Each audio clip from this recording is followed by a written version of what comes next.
અમદાવાદના કાલુપુર વિસ્તારમાંથી એક એવો કિસ્સો સામે આવ્યો છે જેને સાંભળીને ખુદ બેન્કિંગ સેક્ટર અને પોલીસ પણ ચોંકી ઉઠી છે. કાલુપુરમાં આવેલી બેંક ઓફ બરોડાની હાઈ સિક્યુરિટી ગણાતી આરબીઆઈ કરન્સી ચેસ્ટમાંથી ₹8.70 કરોડની ચોરીનો પર્દાફાશ થયો છે. અને આ કરોડોની ચોરીને અંજામ આપનાર બીજું કોઈ નહીં પણ બેંકની જ તિજોરીની સુરક્ષા રાખનારો સહ કસ્ટોડિયન હરસિદ્ધ કડિયાર નીકળ્યો છે.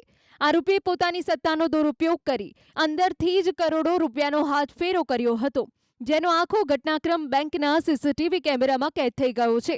બેંકમાં કરોડોની ઉચાપતની ખબર પડતા જ ઝોન 3 એલસીબી અને કાલુપુર પોલીસ તાત્કાલિક હરકતમાં આવી હતી અને ગણતરીના કલાકોમાં જ મુખ્ય આરોપી હરસિદ્ધ કડિયારને દબોચી લીધો છે.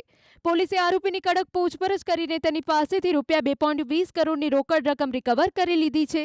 જ્યારે બાકીના કરોડો રૂપિયા ક્યાં છુપાવ્યા છે તે જાણવા માટે પોલીસે રિમાન્ડ મેળવવાની તજવીજ સાથે તપાસ ચક્રો ગતિમાન કર્યા છે.